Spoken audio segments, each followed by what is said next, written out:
Hey guys, Marcingan here, bringing you another Dragon Ball Z Dokkan battle video. And so the other big bit of news that we learned earlier today, while I was asleep, from the Breakers anniversary livestream, is that we are going to be getting LR Full Power Super Saiyan 4 Goku as the next release on Global. Now, I made a video talking about this just before the weekend, where I broke down the schedule from last year and the year before to try and figure out who was going to come first, Goku or Trunks, and pretty much all of the evidence based on things that we know is going to be coming out with Goku, after Goku, you know, also in November with Heroes and stuff like that.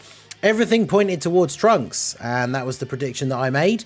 And obviously, you know, have to hold that L. That is not what we're getting. We are indeed getting LR Full Power Super Saiyan 4 Goku. Now, this is definitely the most hype of the two, right? Like, it would have been so funny. We were joking about it, you know, the days before the stream came out, that, like, you know, they were going to unveil some cool stuff for Breakers, like Legends. They're going to, you know, potentially reveal the next Dokkan Fest for JP. And then for Global, it'd just be like, oh yeah, Tech Trunks, that unit that a bunch of you just don't care about, is coming out. So I think they definitely made the right move in terms of hype.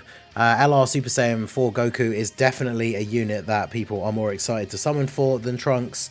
But how does this impact the landscape of Global? Because this is going to change the release schedule for January from November, from what we expected, into something potentially quite different. So we're going to go through all of those details. I'm going to talk about the unit a little bit in more detail as well. I know some of you guys who don't follow JP as closely maybe don't know exactly what he does, but you've heard people talking about him. And I will say, for people like me that want to go all in for Heroes, but were very, very interested in this guy as well, him coming out before Heroes is certainly is going to be a pain to the wallet, right, with this guy coming out first. Because him being a Dokkan Fest exclusive LR, like, I can't say, like, he's harder to put, right, like, you know, well, RNG is RNG, right, but you know, you could quite easily go over 1,000 stones on his banner without getting him. Whereas at least Heroes, you know, you can do a few multis, maybe get the units that you wanted, and then have saved the rest for this Goku if he was coming out afterwards. So obviously, let me know what your guys' thoughts are down below.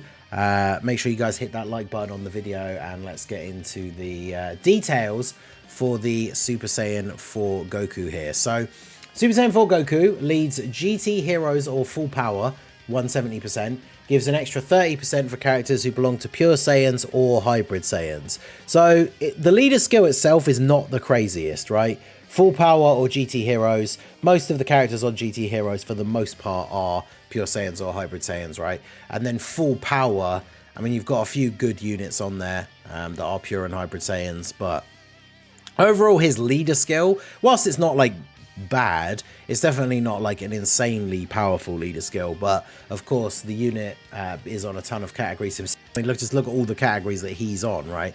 So his leader skill is probably not the main reason people are going to summon for him anyway, right? So when we look at what he does, his 12 key super raises defense for 1 turn, does colossal damage and greatly lowers attack. And then his ultra super 18 key raises defense for 4 turns, does mega colossal damage to the enemy. So you can get a couple of stacks off of this. Obviously you can't get any additionals because LRs always get their 12 key as the additional super. So you'll only get temporary defense raises for that current turn if he gets additional supers. But he does keep some stacks from his 18 key. So for the first few turns, obviously he will have more and more defense as he's getting his super attacks off. He gets 3 key, attack and defense 150%. He gets additional 1 key per key sphere obtained. I'd love it when they give LRs that ability, right? Makes it very easy to get his 18 key super. Then he has an additional attack 70% and high chance to crit when performing a super. So high chance to crit built into his passive is obviously very, very good. As an int unit, he's going to have free level 5 dodge. So you're going to want to go mostly additional on this guy because of the built-in crit. Then he gets an additional attack 70% within the same turn and defense 70% for 3 turns after evading an attack or receiving an attack. So he can dodge and still build up or still get that 70% defense for 3 turns. So obviously, ideally, you really want that to go off on the first turn, but it means even if he's in slot 2 or 3, as long as he dodges, you then still get that buff for the next turn, right? Because it's 3 turns. So it'll be the turn it activates, the turn he's not on rotation, and then the next time he comes back, it will then still be active, right? So that is very, very useful. He reduces damage received by 20%. Then he gets an additional 70% defense and reduced damage received by 20% as the first attacker in the turn. So in slot 1, he does have the 40% damage reduction and some extra defense as well. So definitely very, very good in his starting form. He's able to do some pretty reasonable numbers. He's got some decent buffs. Obviously, as he gets hit or dodges, he gets these extra buffs as well. So the worst case scenario for him is taking a super attack as the first attack on turn 1. Obviously, he can still take a fair bit of damage, but he has a little bit of damage mitigation in there to sort of help out with that. And then he does have a standby. So we switch to standby for 4 turns, which will be the Oob. You get 2 charge counters per int orb or rainbow orb obtained for all allies, and then 1 charge counter for any other type key spheres. And this can be activated after receiving 5 or more attacks. Now, this is where the difference comes into his passive of how to build his hidden potential, because he gets this extra defense buff for the 3 turns, even if he dodges, but his standby only builds up if he gets hit. So if you put him in front of like 5 attacks in turn 1, and then he dodges one of them, which is also kind of annoying that he's an int unit, right? I've actually seen a screenshot of a JP player that had him at 99% because he was basically rainbow, but they didn't give him the free level 5 dodge, so that he had no dodge. Because that could happen, right? You put him in front of 5 attacks, he dodges 1, and then that's it. On the next turn, you can't use the standby. So that's kind of awkward. I don't think I'll do that with my one, but honestly, I'm not going to lie, I'm kind of tempted, but I guess we'll see how it goes, right? But once you get hit 5 times, you can activate your standby, and that is Super Saiyan 4 Goku and Marjube. So once you've exchanged into Marjube, defense 300%, reduce damage received by 10% per type key sphere obtained, and guard all attacks with 3 or more orbs obtained for 1 turn from the start of the turn. All allies key +3 in defense 70% for 2 turns. Randomly change 1 key sphere of a certain type, int excluded, to int. Nullify unarmed super attacks directed at the character. So this guy gets a ton of defense, reduces damage received by picking up orbs. So as an orb changer, if you pick up 10 orbs with him, he has 100% damage reduction. He cannot take damage, which is pretty funny. Even if you're getting like 7 or 8, that's like 70 or 80% damage reduction and having guard. So he is pretty much an immovable wall in slot 1, whilst also giving himself and everyone else on the rotation and the next rotation 70% defense. And then the idea, of course, is once it comes back around to him the next time, you don't have that defensive passive buff anymore, but then you're going to be ending the standby, right? Like this guy is one of those standbys where you probably just want to stay in it for the 1 turn and then have the standby fully charged and ready to go. Sometimes you do get screwed over, right, with orbs and stuff so that you actually can't, but with this guy orb changing, you should be perfectly fine, right? Because his finish attacks, if you only get 29 charge counters, now remember, you get 2 for each int orb or rainbow orb, and this guy creates int orbs. So bear that in mind. But 29 or less, you basically recover 30% HP and get 3 ki for 3 turns, and then you revert back to Super Saiyan 4 Goku, and you can never become Super Full Power Saiyan 4 Goku because you can't use the standby again, right? But if you get to 30 or more charges, you transform into Full Power Super Saiyan 4 Goku.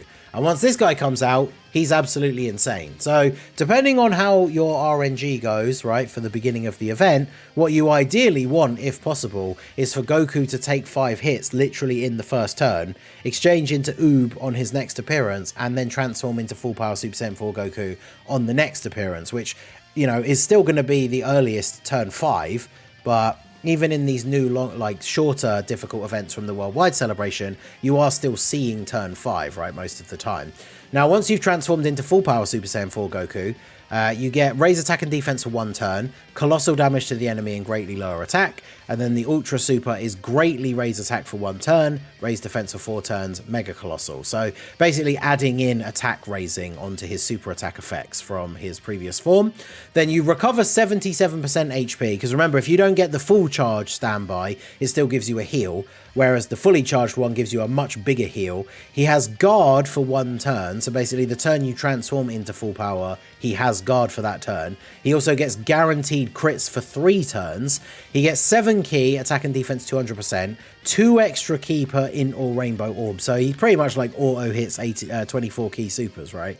He gets an additional 1 key per non-int type orb. Then he gets an additional attack 150 when performing a super. Great chance of performing a crit if it is an ultra super, because remember, he only gets guaranteed crit on the first turn after he transforms, and then after that, as long as you're getting the 18 key, it is a 70% chance to crit. Additional attack 59% and perform a crit when key is 24. So if key is 24, you're getting a guaranteed crit anyway, which with the extra key that he's able to get isn't that difficult at all. Then he gets an additional 77% defense for 5 turns after dodging or receiving an attack, reduced damage received by 25%, and then defense 77 and reduced damage received by 25 as the first attacker in the turn. So basically every one of his abilities that he has in the base, like Super Saiyan 4, just gets absolutely juiced up to the max, and he gets things like guaranteed crit when he gets enough key. So this guy shoots out some insane numbers. He's really, really good in slot 1.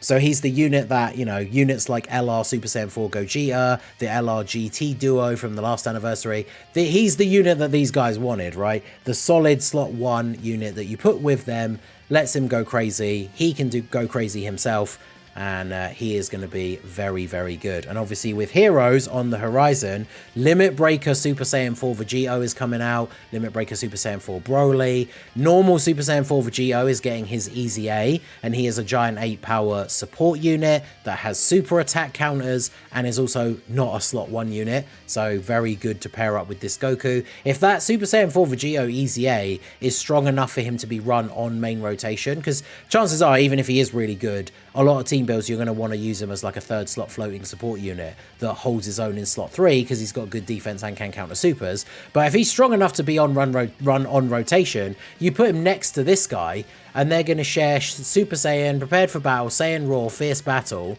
Not the craziest amount of links in total, but Vegito also gives a bunch of support. And yeah, these guys are just going to be going absolutely nuts. So this unit is really, really good. I cannot stress enough that this unit is very, very good. Now, one thing to remember is the Tanabata unit always comes back on the Saiyan Day banner. So if you really are torn between summoning for him or heroes, obviously remember this guy comes back in March, whereas heroes won't come back until next November, and then all the featured units from this year will be unfeatured and therefore much more difficult to get.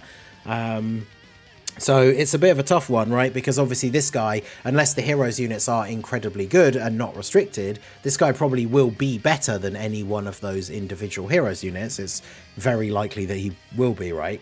But, you know, there's definitely differences in the banners. Now, if we take a look at JP, so Goku came out at the end of June. He has a side banner unit, which is this tech baby. He's just kind of we'll do a video on him if I pull him, but he's not really worth... And no one's summoning on the banner to get him, right?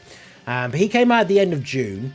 And then when we go into July, the Easy A for his celebration that came out a few days later was the Physical Beerus. His Easy A is actually pretty good. We'll definitely go through details of that and do a video once it comes out. Then there was a couple of other bits of content, Infinite Dragon Ball History, new Super Battle Road stage, new story events, Chain Battle.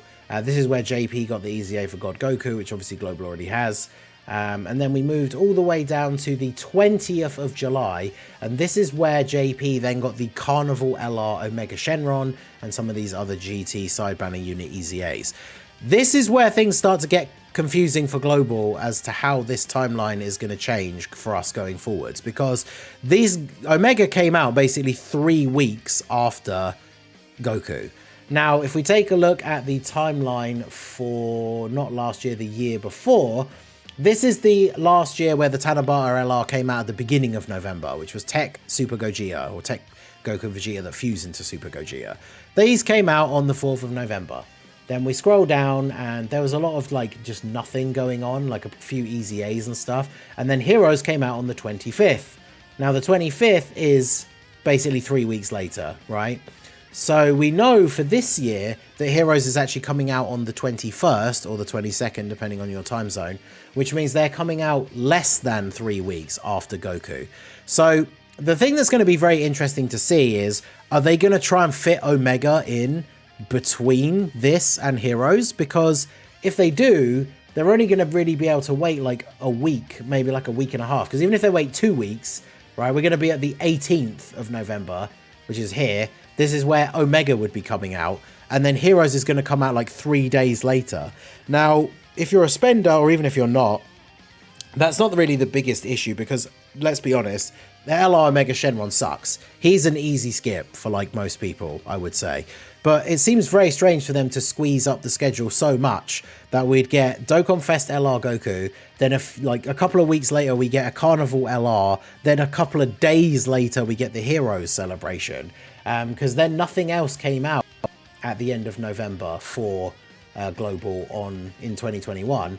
And it was when we then moved into December, we got the December Dokkan Fest, which I guess going by how things look now, this is where Trunks would release, right, at the beginning of December.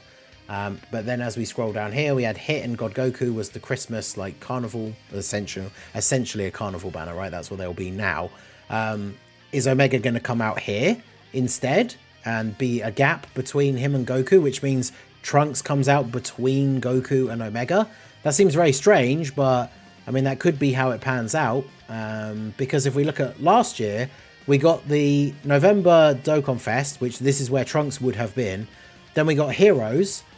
Then a week later, we got the Tanabata unit, which this is where Goku would have been.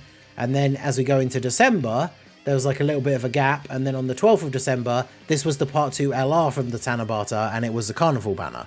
So this is where Omega would have been. This is what I talked about in my previous video, right? Why it seemed to make so much sense that Trunks would be next. So the timeline is very different now. We are now getting Goku here at the beginning of November, which is hype. I'd rather get Goku first. He's awesome. But then what's going to come out between the 4th of November and the 21st when Heroes comes out? Now, obviously, in this gap in the middle, this is where we would get the Beerus EZA, hopefully a bunch of the other content, right, like the story events, Infinite Dragon Ball History, all that kind of stuff. Are they going to fit Omega in here somewhere as well? Definitely very interesting to see if that is the process that they're going for.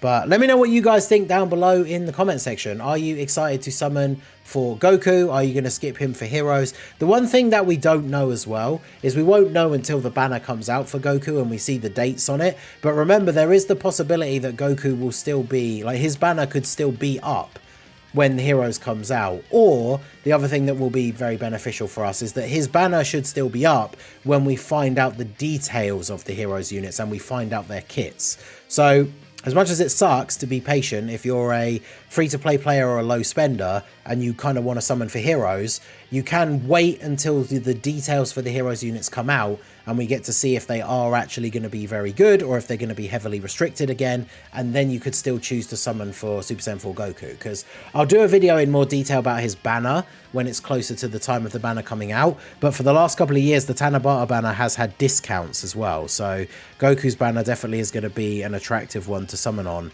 for a lot of people. So let me know what you guys think down below in the comment section. So that is going to be it for the video, guys. This has been the Masked Ningen. Smash that like button, subscribe to the channel if you are new. Check out the links down below for the Discord and the merch store, and I will see you all again soon. Have a good one.